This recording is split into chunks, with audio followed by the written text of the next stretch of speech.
Hi guys, this is Allison from Youth Alive. Welcome.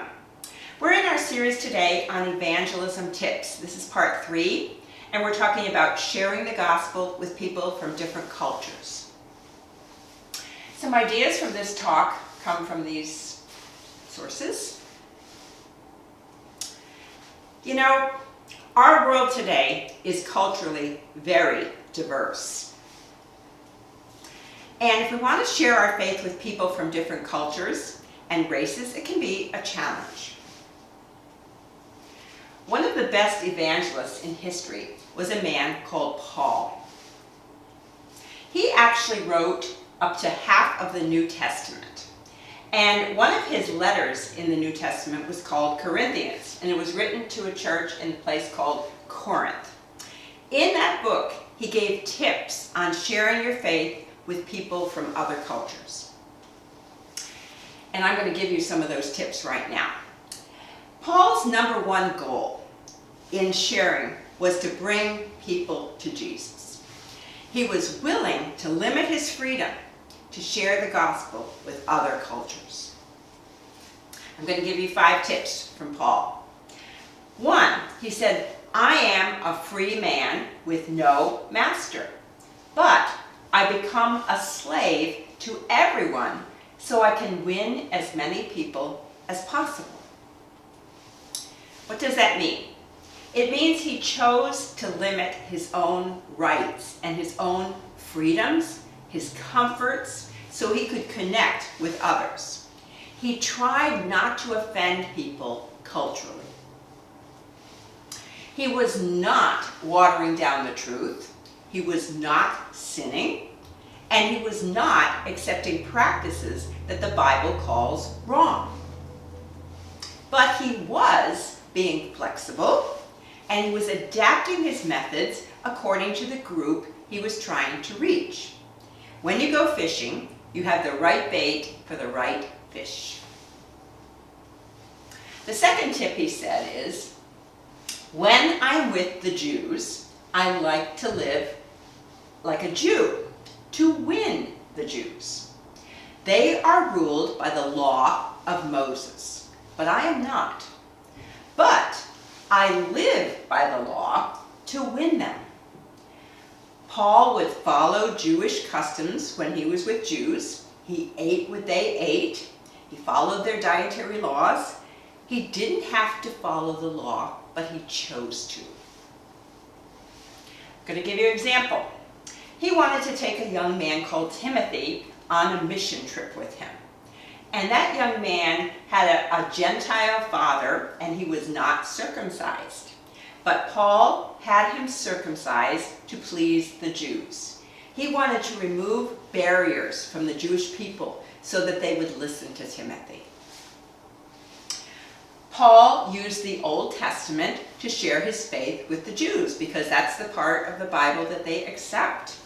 And they knew and respected the Bible. And so he tried to find common ground with the Jews. The next tip is, sometimes he worked with non-Jews. He said, when working with Gentiles, or non-Jews, I live like a Gentile, outside the Jewish law, in order to win the Gentiles. When he was with the Gentiles, he didn't follow the Jewish rules. He didn't follow the dietary laws. He ate what the Gentiles ate. He tried to fit in with the culture as best he could. When he was sharing with non-Jews, he would use their poetry. He would use religious objects he found in their culture to connect with them. He would not use the Old Testament because they didn't respect it.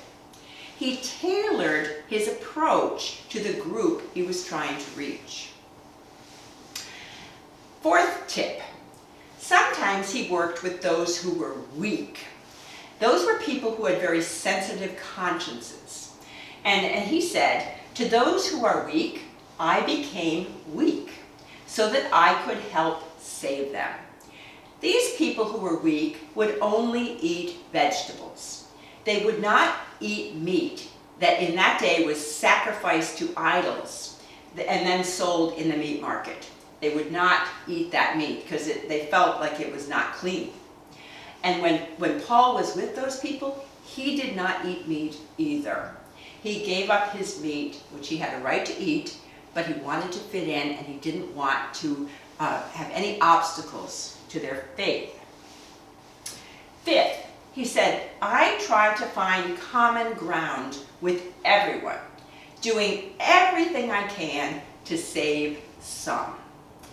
He was loving people and he was meeting them where they were at. And he was making it easier for them to hear the message. There was a man called Hudson Taylor back in the 1800s. He was a missionary to China. He was a British man from England, and he found that when he tried to dress as a Westerner, he didn't succeed very well. But when he started trying to change the way he looked and started wearing a pigtail, shaving the sides of his head, and living in a houseboat, as the Chinese did, he had much more success. He was fitting in with their culture. Perhaps you know a Muslim person. Did you know that eating pork offends them? So if we're with Muslims, for example, we could just say, oh, I'm not going to eat bacon in front of them.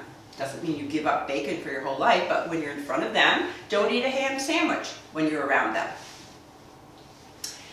Is it your goal to lead as many people to Christ as possible? Do you want to do this? Well, are you willing to sacrifice some of your freedoms so that you don't offend people? Are you willing to find common ground with those you want to reach? Are you willing to be sensitive to their culture? It'll be worth it. We will see lives changed for Jesus. Let's follow the tips of one of the most successful evangelists in history, and God will give us success too. Amen.